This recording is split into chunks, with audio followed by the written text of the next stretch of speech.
하나님이 노아와 그 아들들에게 복을 주시며 또 그들에게 이르시되 죄송합니다. 우리 성도님들께서는 혹시 리셋이라는 영어 단어를 아시나요? 이것은 영어 단어로 다시 설정한다는 의미의 단어입니다. 보통 컴퓨터에서는 컴퓨터를 사용하다가 심각한 오류가 생겨서 더 이상 작동되지 않을 때 전원을 차단하고 강제로 프로그램을 종료하고 다시 시작하는 상태를 뜻하는 단어입니다. 그런데 최근에는 경제 분야에서도 이 리셋이라는 단어가 자주 요즘 뉴스에 올라오고 있습니다. 경제에서는 이러한 의미입니다. 경제가 점점 침체가 되다가 자산 가치가 폭락을 하고 또 금융 시스템이 붕괴되고 새롭게 시작되는, 즉 경제적인 초기화, 이것을 경제적인 리셋이라고 합니다. 지금 현재 우리 경제 흐름에서도 많은 경제학자들이 경고를 합니다. 지금 우리가 겪고 있는 이 시대의 경제적인 변화는 1920년대 대공황, 미국의 그 대공황을 넘어서는 위기가 올지 모르고 또 수백 년 만에 한번 정말 올까 말까한 그레이트 리셋을 겪어가는 그러한 시대가 지금 우리에게 도래할 수도 있다고 경고를 하고 있습니다. 하지만 하나님께서 만드신 이 지구의 역사에서는 지금 우리 시대의 이러한 경제적인 위기와는 비교조차 할 수 없는 가장 거대한 우주적인 리셋이 한 번 있었습니다. 그 시간대가 바로 노아의 대홍수 사건이었습니다. 우리 창세기 6장을 보게 되면은 하나님께서는 사람의 생각과 계획이 항상 악할 뿐임을 보시고 스스로 한탄을 하셨습니다. 죄악이 세상에 너무 가득 차서 더 이상 하나님께서 지켜볼 수 없는 지경에 이르게 되었고 마침내 하나님께서 결단을 내리셨습니다. 그래서 기품의 샘을 터뜨리시고 하늘의 창을 여셨습니다. 사람의, 짐승의 코에 생명의 호흡이 있는 모든 것을 쓸어버리시는 전 지구적인 강제적인 리셋을 단행을 하신 것입니다. 그 무서운 심판의 폭풍 속에서도 살아남은 오직 노아의 가족만이 노아의 방주를 통해서 구원을 얻었습니다. 그리고 오늘 본문은 그 리셋 이후에 방주에서 나온 노아와 그 가족들에게 하나님께서 새로운 질서를 부여하시는 장면, 바로 그 장면입니다. 하나님은 노아를 제2의 아담으로 세우시고 타락한 현실을 반영해서 인류의 역사를 다시 시작하도록 하십니다.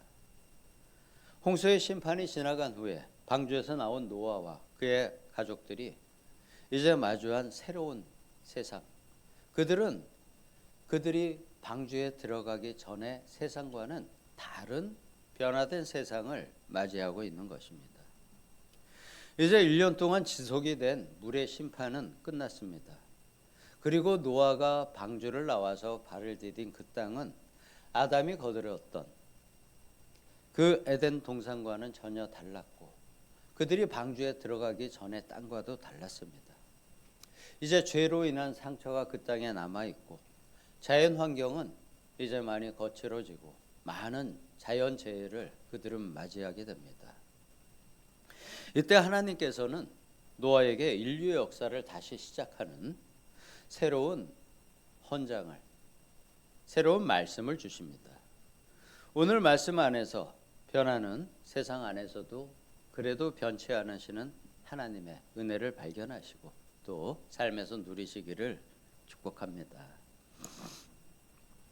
홍수 심판 이후에 변한 상황을 한번 세 가지로 나누어서 보시도록 하겠습니다. 첫 번째는 하나님은 우리의 연약함을 아시고 삶의 방식을 허용하신다는 것입니다. 방주에서 나온 노아에게 하나님은 먼저 복을 주십니다. 생육하고 번성하여 땅에 충만하라. 이는 창조 때 주신 복에 그 복을 다시 한번 주시는 복의 갱신입니다.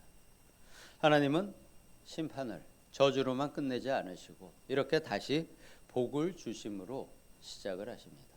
같은 복을 반복해서 주십니다. 그렇지만 달라진 현실도 있습니다. 2절에 나오죠. 땅의 모든 짐승이 너희를 두려워하며 너희를 무서워하리니.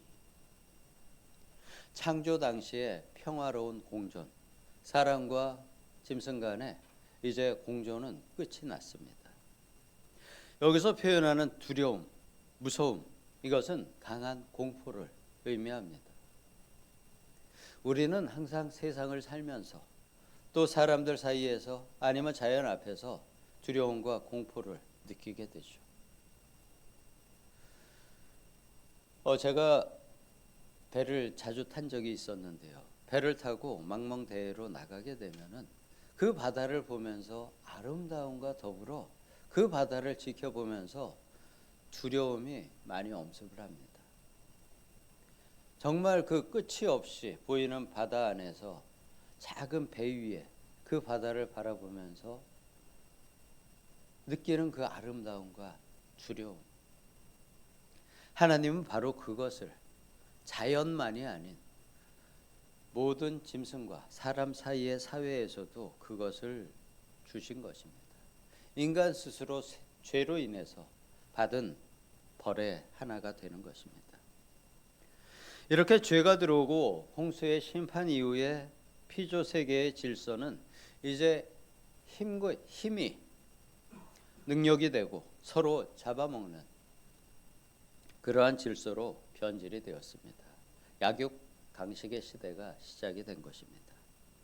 하나님은 이 척박한 환경에서 살아야 하는 사람을 위해서 육식을 3절에서 허용을 하십니다. 홍수 이전에는 채식만 주셨지만 이제 홍수 이후에 사람의 수명은 급격히 줄어들게 되고 강인했던 사람의 육체는 약해지게 됩니다.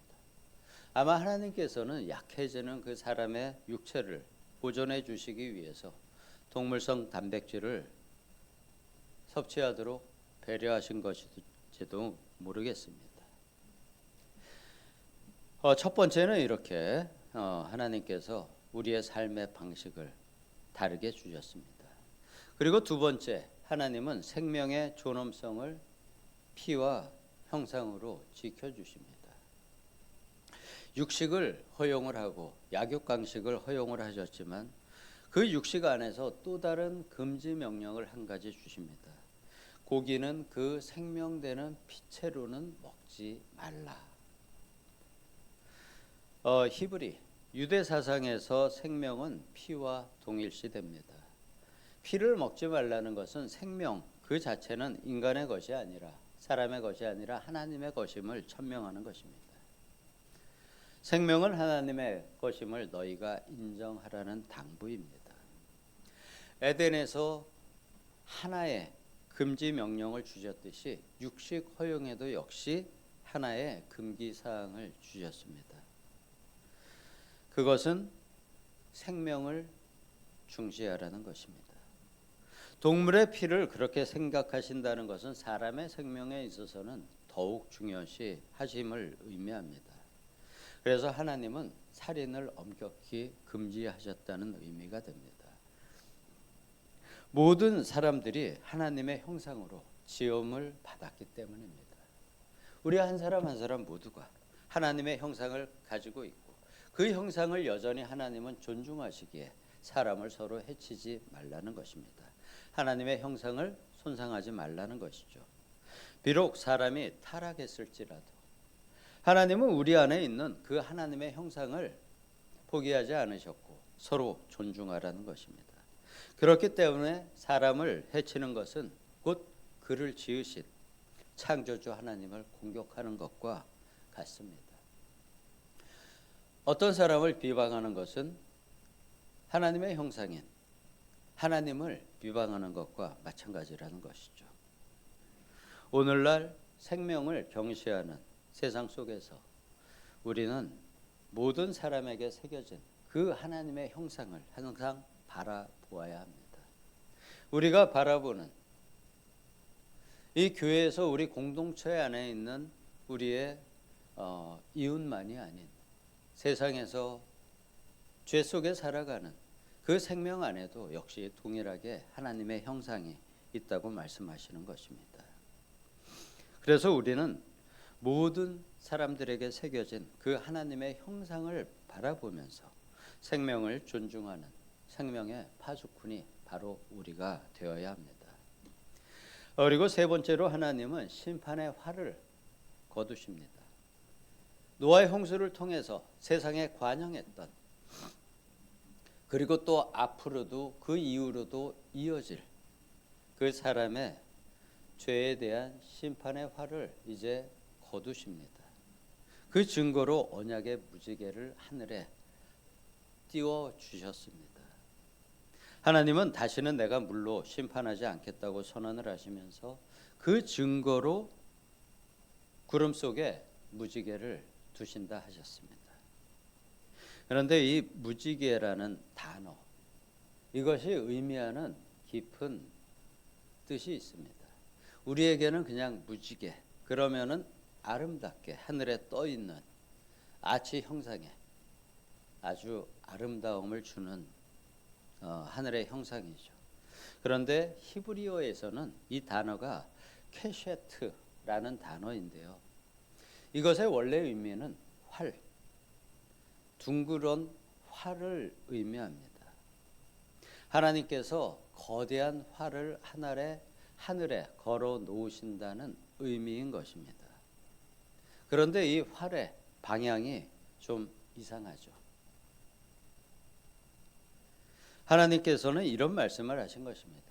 내가 하늘에 거대한 활을 걸어 놓고는 그 무지개 언약이 깨질 때 하늘을 향해 거대한 화살을 쏘시겠다는 것입니다. 그 하늘에 걸어 놓은 화살, 아치에서 발사가 되는 쏘아지는 그 화살을 하늘에 계신 자신이 맞으시겠다는 약속인 것입니다. 자기 희생적인 결단을 약속의 증거로 제시를 하신 것입니다. 그리고 이렇게 말씀을 하시는 것이죠. 내가 구름 속에 있는 무지개를 보고 내 언약을 기억하겠다라고 사람들에게 스스로에게 말씀하시는 언약인 것입니다. 우리가 죄를 지어 심판받아 마땅할 때도 하나님은 그 하늘에 걸린 무지개를 보면서 이제 자신의 진노를 참으시겠다는 약속입니다. 그래서 이 십자가, 주님의 십자가가 바로 그 무지개의 언약의 완성이 되는 것입니다. 구약의 하나님이 구름 위에 걸어놓으신 그 활, 무지개가 신약에 와서는 새로운 약속에 있어서는 그 활의 방향대로 심판의 화살이 죄인인 우리가 아니라 하나님 자신이 그 화살을 맞으시고 독생자 예수 그리스도에게 꼽힌 것입니다. 그 갈보리의 십자가가 하나님께서 노아에게 보여주신 무지개 언약의 성취인 것입니다. 예수님께서 하나님과 우리를 대신해서 그 진노의 화살을 맞으심으로 우리가 이제 영원한 죽음, 영원한 멸망에서 벗어나 영원한 생명을 얻게 된 것입니다. 그래서 예수 그리스도의 십자가의 보혈이 무지개의 완전한 성취가 되는 것입니다. 물론 우리에게 세상은 여전히 험하고 우리는 연약하지만 하나님의 언약은 변하지 않고 무지개를 그리며 하늘에 떠 있습니다. 그 예수님 보혈의 사랑에 의지해서 우리가 생명을 소중히 여기며 또 저 어둠의 세상에 그리스도의 화평을 전하는 우리 하나님의 복된 성도님들 되시기를 예수님의 이름으로 축복합니다. 자, 기도하겠습니다. 아버지 하나님, 아버지께서는 사람에 대한 그 심판을 단행하시고는 앞으로는 내가 다시 심판하지 않으시리라 심판하지 않으리라 말씀하시고는 그 화살을 자신의 방향으로 돌리시고 마침내 그 화살을 쏘심으로 자신의 형상으로 이 땅에 보내신 예수 그리스도의 심장에 그 활을 꼽으시고 약속을 지키시며 우리에게 영원한 생명을 주셨습니다. 주님의 그 희생, 하나님의 형상에 모서 행하신 그 희생으로 말미암아 얻은 우리의 영생, 우리의 최고의 하나님이 주신 그 복을 우리가 항상 명심하며 또 주님의 그 흘리신 피를 생각하고 우리 각자의 십자가를 지고 주님의 뒤를 따르며 우리가 세상에 화평함을 주는 주님의 그 길을 따라갈 수 있는 우리 모든 성도님과 제가 될 수 있기를 예수님의 이름으로 기도드리옵나이다.